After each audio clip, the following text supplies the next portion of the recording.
So let's talk about your different intelligences. How do you organize information to better understand and also to better remember? Thousands of years ago, a couple thousand years ago, the Greeks believed that these four elements, everything in the world were made up of these four elements.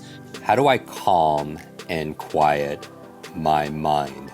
I believe every single morning you have a chance and you have a choice, right? To make things better, to be able to grow, to be able to move yourself in the direction that you desire and that you really deserve. And so, what are those four choices that you could make? Because when you could change your brain, you could change your body, you could change your bank account, but it requires agency, the things that you might not think all the time you have influence of, that you have control over. Okay, so the first thing is do more of something. What do you want to do more of? What are you currently doing, but you want to do more of?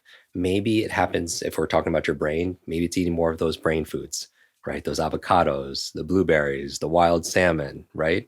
Maybe it's, hey, I'm already meditating and I want to do more meditating. I want to spend, instead of 10 minutes, I want to spend 15 minutes. Or maybe I want to do it one more time a day. I want to do it twice a day. You're doing more of it. Now, the other powerful thing you could do is doing less of something. Maybe you're doing something right now that's not yielding you the result in your life, in your relationship, in your brain health, right? In your business. And you want to just cut back a little bit, hack away at the unessential. So, what are you doing right now that you want to do less of?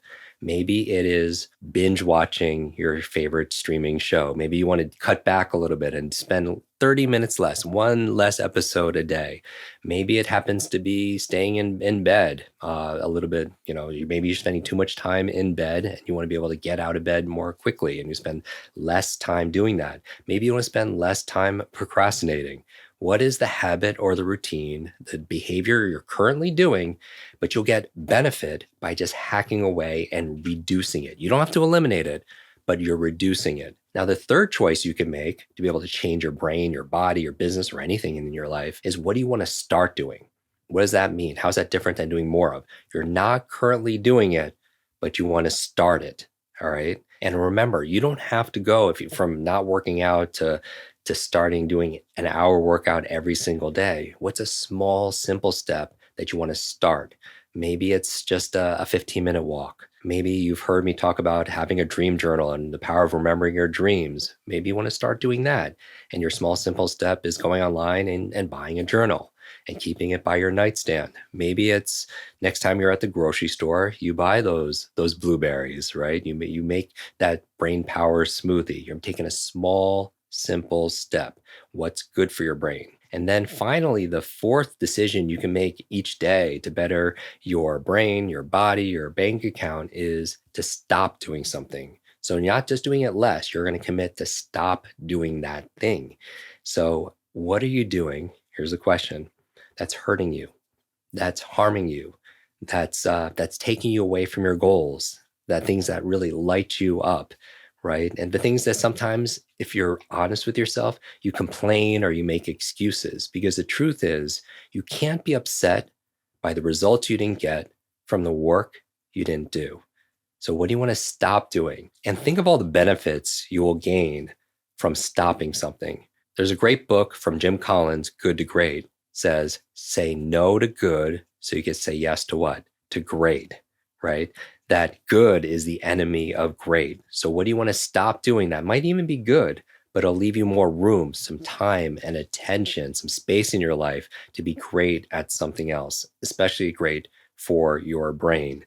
So maybe you want to stop smoking. Maybe you want to stop watching something that's not nourishing you or inspiring you. Maybe you want to stop fill in the blank, because we're all different, right? And we all have different struggles. But the reason I bring this up, it gives you a filtering system throughout the day. You could ask yourself, what's the best use of this moment, right? Do I want to do more of something because it's nourishing? Do I want to do less of something? Do I want to start something brand new to get a new result, right? Because insanity is doing the same thing over and over again, expecting what? A different result. Or do I want to stop doing something and just empty that space? Sometimes it's easier to stop doing something than sometimes it is to reduce something. Now, there was research done in the 80s by Howard Gardner He was a professor and researcher out of Harvard University that said there are actually multiple intelligences, that there's not just one way to view intelligence or a level of genius, that there are actually multiple categories. And here's the thing, it's not fixed. So let's talk about your different intelligences. Let's start with one, verbal linguistic. We mentioned that. These are individuals that are great orators. These are individuals that love to read. They love to write. They feel connected to that. After verbal linguistic, let's go to mathematical intelligence. And when you think about mathematical intelligence, how do you feel on a scale of 0 to 10? How good are you, or do you feel it's your element to do some algebra, to do some geometry, and so on? How do you have a fear of numbers, and how does that express itself and manifest in your everyday life? Do you not like to look at your finances, or potentially invest or save money? Body kinesthetic intelligence. Right. And so some people amazing with their physical acumen. These are individuals that pursue maybe something, and maybe it's you, athletics. You love to move your body, sports, choreography, some kind of dance, some kind of martial arts. And that's an intelligence, right? To be able to express yourself, your self-awareness. Musical intelligence, and certainly this is a form of intelligence. How would you rate 0 to 10? Do you play a musical instrument? Do you enjoy? Are you proficient at singing and karaoke? Think about the professions, which are kind of obvious, people would pursue. Let's go into the area of interpersonal intelligence. Interpersonal intelligence, and this is certainly a form of genius. People who are great with other people, self to others. People who have a great ability to connect or influence another individual. Many leaders would be proficient in this area. Maybe an orator, maybe a talk show host, right? A negotiator, maybe even a therapist, somebody who could connect with somebody else. Now you have interpersonal intelligence as self to others. I want you to think about self to self, and that's intrapersonal intelligence. Intrapersonal intelligence is self to self. These are individuals who are highly proficient in the understanding of their own human nature. Maybe you think about a psychiatrist. Maybe you think of some leader that really knows the human condition. Some people might think of Freud or somebody else. Self to self. A couple more intelligences that we could talk about. Visual spatial intelligence. Now think about it. If somebody has strong acumen or proficiency in visual spatial intelligence, maybe they be an artist or a graphic artist. Maybe they're some kind of designer, interior designer. And then finally, the eighth intelligence in Howard Gardner's work, when he talks about frames of mind and multiple intelligence theory, is that of the environmentalist. And the environmentalist is that who has a connection to nature. What careers would you think? Maybe a park ranger, some kind of ecologist, right? Environmentalist, somebody who's really connected with nature, understands the science of nature. How do you organize information to better understand and also to better remember? I'm going to give you 5 ways, and I want you to remember the word latch. Latch, L-A-T-C-H. Now, here's the thing. The ways of organizing information are finite. It can only be organized by location, alphabet, time, category, or hierarchy. I'll say those again. This is your latch. L stands for location, A stands for alphabet, T stands for time, C stands for category, and H stands for hierarchy. These modes are applicable to almost any endeavor, from your personal filing cabinets to multinational corporations. They're the framework upon which annual reports, books, conversation, exhibits, directories, conventions, warehouses are arranged. So while information may be infinite, the ways of structuring it are not. Once you have a place in which the information can be plugged, it becomes that much more useful. Your choice will be determined by the story you want to tell. Each way will permit a different understanding of the information within each of many variations, but recognizing that the main choices are finite and limited makes the process less intimidating. So if you were preparing, let's say, a report on the automobile industry, you could organize cars by model, which is category, year, which is time, place of manufacture, which is location, or let's say some kind of online consumer rating, which is hierarchy. And within each, you might list them alphabetically. Your choice could depend on what you wanted to study or convey about the industry. If you wanted to describe the different types of cars, your primary organization may be something like category. Let's say, for example, convertibles, sedans, four-wheel drive, etc. Then you might want to organize by hierarchy from the least expensive to the most. If you wanted to examine car dealerships, you would probably organize first by location and then maybe by numbers of cars sold, right? So once the categories are established, the information about the cars is easily retrievable.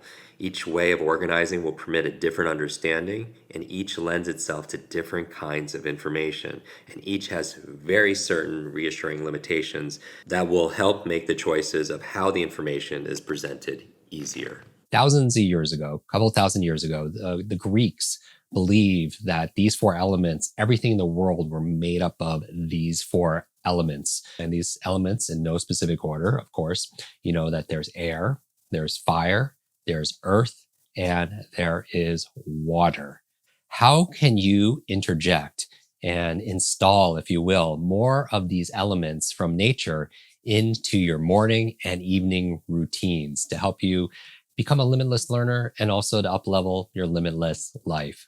The first thing I'll do is when I wake up, I'll have a glass of water, right? So that's the water part, because what happens at night is you can lose water and your hydration, if you will, and you want to stay hydrated because just a little bit of dehydration, and you can lose water at night through respiration and perspiration, could actually impact your reaction time, your thinking speed. The next thing I'll do is within the first 10, 15 minutes of when I wake up, I want to get that fire. What does that mean? I want to get that sunlight. And what do? I go outside and I get direct sunlight. Even if the sun is not shining out bright, maybe it's a little foggy or a little misty, I want to go outside. I also get grounded. What does that mean? I find a patch of grass or a patch of like maybe a stone or rock to sit on. Maybe it's sand on a beach, wherever you happen to be. And I sit there and I get grounded and I take my shoes off because I want to be grounded to the earth, right? So that's the earth element. And from there, I bring in and invite oxygen and air.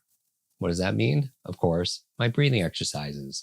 And whatever breathing exercises you happen to do to help you to be able to clear mental fog, to help with mental brain fatigue. For me, I maybe will do some Wim Hof breathing. So maybe I'll do 30 reps and do a few sets of that.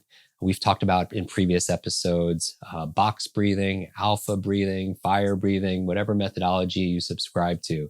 And I stack these things. So at the time, I have my glass of water there. So I have my hydration and I'm getting the sunlight, which is the fire. I'm getting the fresh air and I'm getting grounded all at the same time. And for me, this is something that only takes about 15 minutes. And yet it is a huge delta in terms of the return I get on that investment of time, of attention, the amount of energy and productivity I invite back into my life. How do I calm and quiet my mind? Your brain isn't designed to work at full steam all the time. So regularly simmering down with a few science hacks is a really brilliant move for your well-being and really for your life and your career. Here are 5 quick ways to quiet and calm your mind. And I want you to remember the word quiet. Q-U-I-E-T. And so the Q stands for questions. Ask yourself better questions and you'll get better answers. Questions that focus your thoughts and filter out the nonsensical noise that's been cluttering your mind. Questions like, who are you? Now, the U in quiet stands for unplug. One of the easiest ways to calm the mind is to turn off as many sources of distractions. My favorite way to connect is to leave my phone and get out in nature. Get out in the yard, go for a hike, go for a swim. It's incredibly grounding. Now, the I in quiet stands for integrate. And when I'm talking about integrate, I'm talking about sensory integration. So what does this have to do with having calm and peace of mind? Well, scientists now know that it's possible to regulate how aroused you are through your 5 senses. through sight, hearing, taste, smell, touch, as well as through our sense of balance and body awareness, right? Our vestibular and our proprioceptive. So techniques such as dimming the lights or sitting under a weighted blanket or listening to nature sounds or gently swaying when you're sitting on, let's say, an exercise ball to help you to maintain your balance. That helps you to be able to get into your body and out of your mind. E in quiet stands for exercise. If you follow me on Instagram or on Facebook, where I do regular quick tips, you may have seen recently my post where I asked actor Will Smith what he does every day to keep his brain focused and his brain sharp. And he says, Jim, I run and I read. You exercise your body and your mind. Finally, the T in quiet stands for transcendental meditation. Now, it doesn't have to be that form of meditation. Obviously, I'm using it because it stands with a T. Many of you are familiar with TM. It's one of the most widely practiced and researched meditation techniques. Transcendental meditation movement is a non-religious method of relaxation, stress reduction, and self-development. Meditation, many of you practice mindfulness. We've surveyed a lot of our social media and a lot of our community. It's really identified and defined as a practice where an individual uses a technique, such as focusing their mind on a particular object or a thought, a mantra, or activity to achieve mental clear and emotionally calm state. And that's really what this podcast episode is all about.